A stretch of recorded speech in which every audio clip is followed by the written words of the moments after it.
Hey guys, welcome to another episode of BarryT's Garage. I'm back at 5-Star Engines, and Ed has something to show us. We're going to learn something new again today. Thanks for coming along. Hey Ed, it's a beautiful day. Wonderful day. It really is. I don't know what the temperature is, at almost 80? At least 75 for sure. Yeah, something like that. Yeah. Just before Christmas, nothing any better. Can't complain. Can't complain today. Not today. So, today we're going to talk a little bit about rear axles. Maybe setting up ringing pinions. I like to help somebody do that. And so many people, they know about ringing pinions and rear axles, but maybe not necessarily the easy way to set the shims up and stuff. I can't believe there's an easy way. I think they're always hard. Well, they're always hard. They're not as hard as you think. Okay. Well, I've been doing it for a few years. So, and I worked at when I worked at a dealership. I did most of the rear axle work. The whole time I was working in 65, 66, 68, something like that, on the rear axles. Yeah. We had some problems. So you might say you've done a few, have you? I've done a few, yes. Okay. So in that, yeah, we're going to do this particular one here. Okay. It's an early Oldsmobile, All to right. remember. And the guy brought it to me. And it happens to be out of a race car. We used to run these rear ends, 57 to 64 Olds. They were strong, they were huge, they were almost as strong as a Dana 60. But they were a lot cheaper, because that's what we used in our Camaros and all the cars that we ever raced. Some dragster, but they were a little bit heavy for a dragster, like Econorail. It was a bit too heavy for a rear end. Okay, well, first thing comes to mind to ask you, I'm sorry to interrupt, but everybody always seems to talk about the Ford 9-inch rear. Ford 9-inch gears, okay. Yeah. It's okay, but it's not my favorite. Okay. So we've taken the 9-inch rear end out of it because the pinion angle is so low to the ring gear. Even they have to have, let me show you, a 9-inch Ford would have a little bearing on here. So this is so out of round that it's so low that it's too much torque to turn it. Oh. Yes. So we would like to have the Dodge 8 3/4. That was our Dodge car, and they moved the pinion up. Okay. So we had some special gears for our dragster junior fuel car that we put a Dodge third member type thing in a 9-inch rear end housing. Oh, okay. Yes. And that they could buy any gear ratio you want to there. All right. And I didn't mean to pull you off the Oldsmobile, though. Yeah, the Oldsmobile. So the Oldsmobile's strong. It's a big, heavy gear. It's got big, heavy splines on it and the teeth. And then we talked about the 9-inch Ford. This is 9 3/8 gear from here to here. You can see how heavy it is. Wow. It's really, really heavy. This happens to be one that's 739, 557 gear. So it really was extremely heavy. Okay. And then the axles were large too. So you weren't breaking axles like even a 9-inch Ford broke axles. Because it was a fairly small axle, yeah. Anyways, we're taking this 557 out, putting the original rear end, but even though we might talk about putting this 557 back in here again. So here's the housing. We took it off and cleaned it. So anyways, what we're talking about is measuring between the imaginary center of the rear axle. Okay. Straight down to here, to the end of that pinion. And we're going to choose what shim we put in here to shim this pinion gear back and forth. Okay. And the shim would go on this in here, like that. We have to decide what shim we want to put in here to space these gears like they were originally from the factory. On that, all the racing gears had a number on the back. See if we can make it out. And it was... Yeah, 2.713 it says. Yes. That's the distance between the end of that pinion and the imaginary circle of the center of the axles. Okay. So you have to find that out somehow.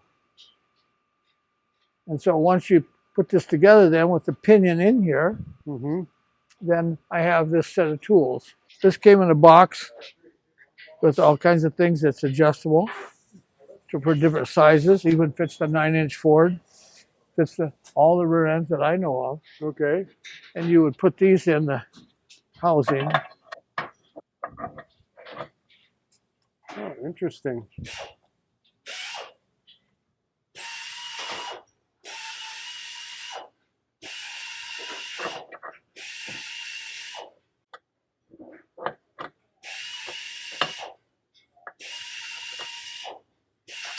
Let this stay. Okay. So now these centered, this whole cone system centers in here. We have this offset that came with this toolkit. Okay. And this toolkit, you would put this on the back of the pinion like this, and put it in here, and take this micrometer and screw it in, and touches this, and that would be the same thing as parallel with the end of this being to find that number. I got you. So if you didn't have this gear set, you can actually do some calculations and find that number. Okay. Then you'd know if you want to put a shim in here, a 30,000 shim or 35 or 36 or whatever shim, that would give you your backlash perfectly without guessing. I see. And that gear would go in here, and this would all go in here and butt up against the end of here. Then you could put your micrometer here. It's the same spouse as being over here. Right. It gives you a reference point. Only higher. Up. Right. This goes in the, so this is parallel with this one. Yeah. Okay. That's the domain. Right. Now, I'm going to just back you up for 1 second. Not everyone's going to know what backlash is. Backlash is the play in the gears. Okay. And why is it important to have some play? Well, it has to have, because they can't be bound up. Okay. And then of course you have the wheels on both sides of here. You can turn them in and out and just the play back and forth, the whole third member. Okay. So first you'd have to find out the shim that goes here. And then you would torque this up with the bearings on it, and you're done with this. Okay. You don't have to change it ever again. Okay. And once you put the center section in, then you could set the backlash on these, and it says in the book somewhere around 10,000 backlash in the gear mash here. The difference in the gears here. Let's see how this the play in the gear. Yeah. So, and I usually like to run a little bit more than that because I want 10,000. It kind of squeezes the oil out of between the gears. Oh.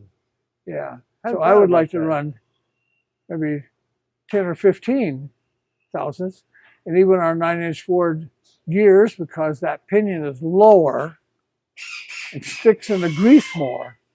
Okay. Down it, just deeper in the oil in the rear axle. So it's naturally going to have more oil. That's right. So you don't want to squeeze the oil out of there. If you squeeze the oil out, the gears will run together and you'll run dry. Wow. Yeah, so we want to keep that lubrication in there. Yeah. Goes back to oiling again. Yeah, it goes back to oiling again. Wow. And once they're put together then, with that little bit of play, they rotate real easy. Without any backlash or any hardness or anything. Right. There's a little bit more to do that to do the rear end. Yeah. But that's just basically, and some people didn't know that this toolkit was even available, or even what those numbers were on the back of these gears. Yeah. That is really crazy. That's the distance between the end of this shaft and the imaginary center line of the rear axle, wherever it might be. Right, and when you say you're setting it one time, it's for the reference of this casting. Once it's set, that's always going to be where it is. That's where it's going to be with this pinion. Okay. Yeah, and that's factory. The people made this. That was their. They put it on there because they put that on a computer, and that's what it was supposed to be. Yeah. Huh. And almost all gears have that aftermarket gears. Okay. And there'll be another number on a gear. Okay. There's another number here. Yeah, it's always etched on there. 4 and a small 7, it looks like. That matches up with the same number on here etched. Really? Okay. So this pattern, it can never be changed. Okay, they're a matched pair. They're a matched pair. I see. So you got two numbers to keep track of. You can throw them in a pile and still pull out the match numbers, and you have a set. Yeah, set. So, ring and pinion set. Yeah. Okay, now there was what's this 739? Can you decode that number for me? What does that mean? That's how many teeth are on there and how many teeth are on the gear. That's 7 teeth on 7 there. on the pinion and 39 on the ring? 39 on this. And if you divide those two, it's a 5:57 gear ratio. Not 411 or 30. And this particular one was a race car, 557. Would probably be in a small block Chevy in this thing. With a big block, you'd probably run 538s and a light drag car. Okay. Yeah. And the bigger the number, the higher the engine's going to rev, isn't it? Oh, sure. Yeah. Yeah. Yeah. Yeah. This is not going to go very fast in a street car. Right. But we're going to put it back to maybe a 336. So the customer can drive it with a nice 350 Chevy motor. I got you. Yeah. There's people that play around a lot with the rear axle ratios, I guess. Yes, they do. And everybody, so many cars that whatever you do to it, it's probably not the right ratio. Yeah. So whatever you have in it, it's probably wrong. You'd like to change it one way or the other. Right. And so a lot of times experiment and see how fast your car will go. Just change the gear ratio. Right, and this may help you a little bit. Yeah. With knowing that those are some measurements the factory put on there. And with that, they're easier than guessing.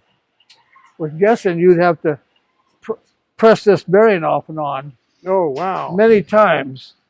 Wow. And probably ruin the bearing trying to change that shim in there. Right. On this particular one, it had a thin shim. Oh, yeah. Probably something like maybe 17 or 18 thousandths. Yeah, that's very thin. And this went on this thing here, and then of course this goes on here, and this bearing is pressed on there. Then you put it in the housing, tighten it all up. But there's the shim you'd be changing.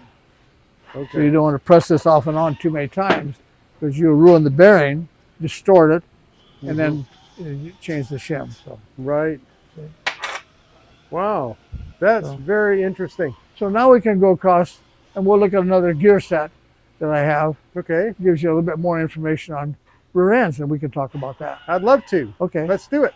We're going to take a look at the rear end here. That's a little bit show and tell. It's a cut apart 9-inch Ford rear end. Oh, okay. We've had it in some of our school lessons and stuff. But anyways, there's a little bit about it. You can get some things here. Oh, so yeah. Here's that same shim numbers. And this is the shim on a 9-inch you changed, the same one that we talked about a while ago. And that moves this whole carrier in and out with the pinion all tight. Oh, interesting. Yes. I guess, was that one of the reasons people liked it? Because you could change it, shim it without it? Without pressing it off and on, yes. Easy to work on. Yep. There's a rubber band in here for seal and stuff like this. And then when you get done, that sets this backlash. That backlash. You can see how the ring and pinion works. Wow. The gear goes around the thing and moves this whole section as you go down the road. You know, it's so wild, the shape of that pinion gear, so rounded. Yeah, it all matches perfectly. Wow. Then here's the axle gears. Now one of these gears is hooked to one axle and the other one hooked to the other axle. Right. So when you go around a corner, this one turns this wheel in a circle. This one here would go 5 times around, and this one here would go probably 5.5. Right, a little different amount. A little different because you want the wheels rotate around this corner without skidding one wheel. Right. Yeah. And there they are back here. You can see why the pinion go around. Yeah. Yeah. So it would allow one to go further than the other. Further than the other one. Yeah. Okay. Now, and I guess sometimes people that wanted to race and they wanted to lock those up, they would weld those things. Yes, or we can buy a center section here, like this, with no gears in it at all. Oh, really? Okay. Yeah, it's just solid. So then you have the same wheels on here with locks that adjust this by screwing one in and out to set this 5 or 6 thousandths or 10 or 15 on this play here, and that's the gears that you want to run. You want to keep the oil in these gears as it rotates. Okay, so part of the reason for the backlash, besides binding, is to allow oil in there. Yes, oil in it to lubricate it, yeah. Okay. Other than that, it's going to get hot.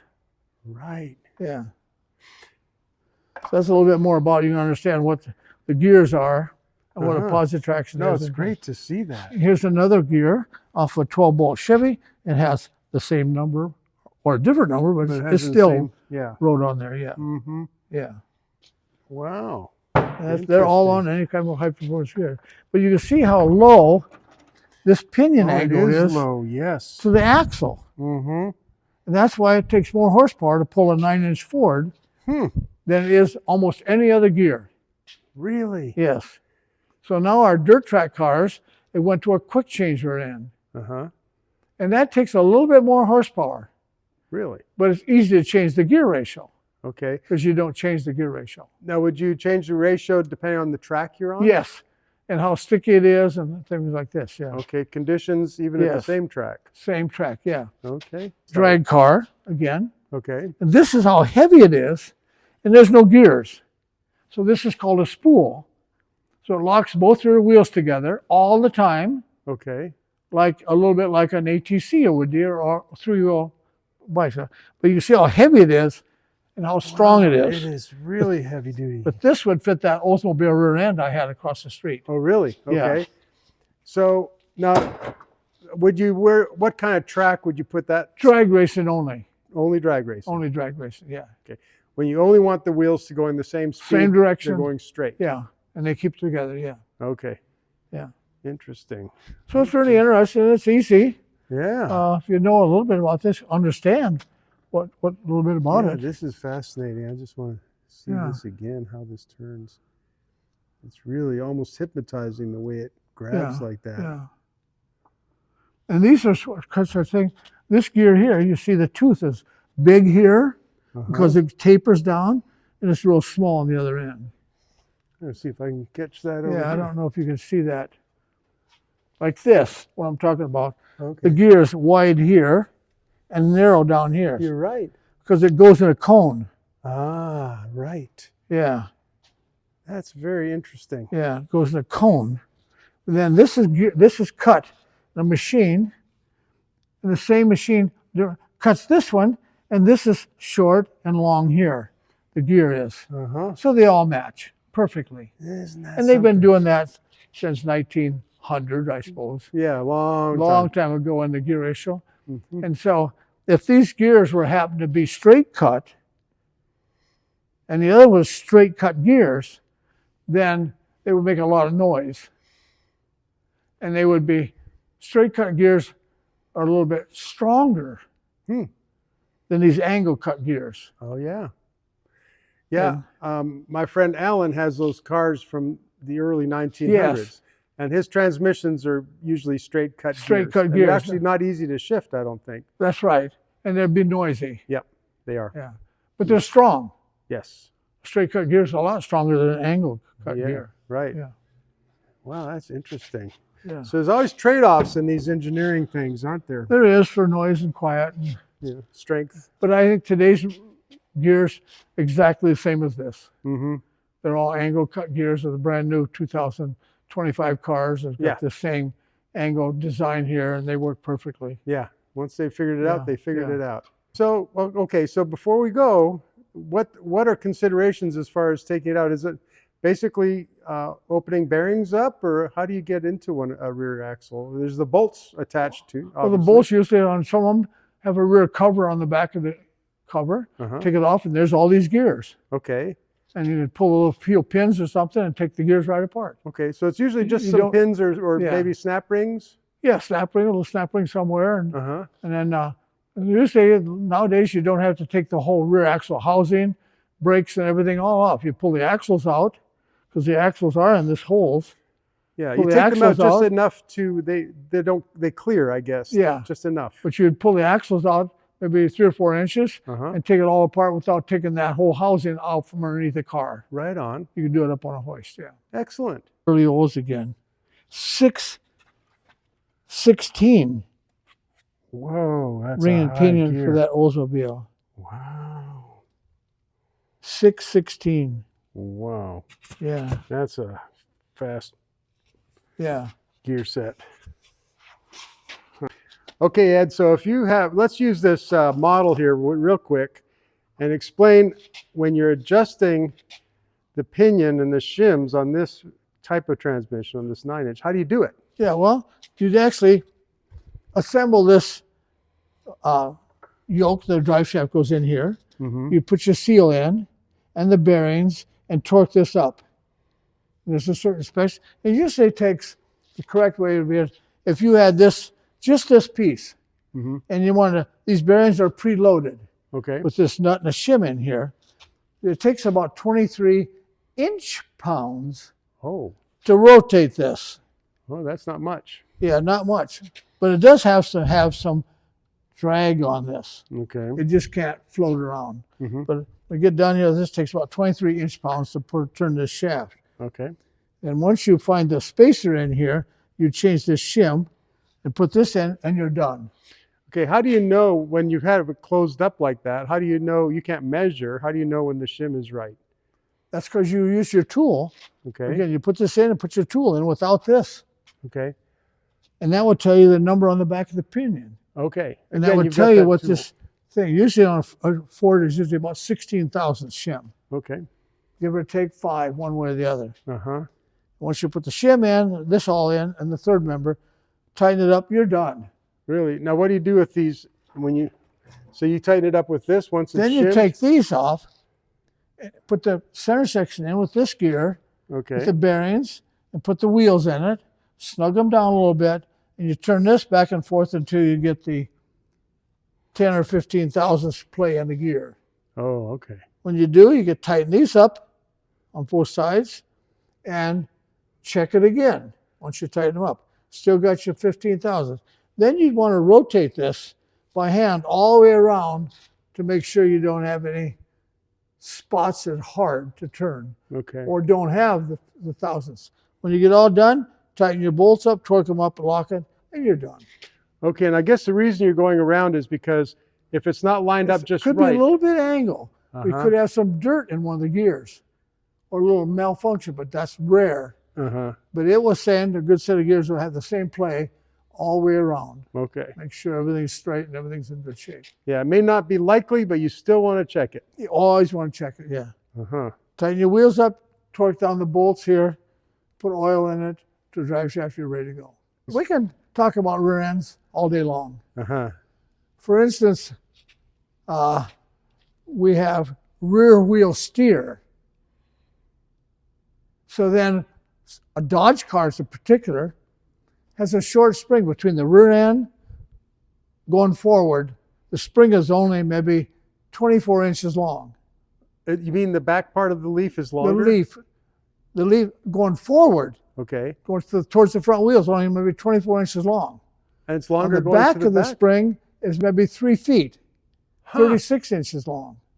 So every time that you tip the car going around the corner, the rear end turns sideways in the car. Whoa. It steers you going around the corner.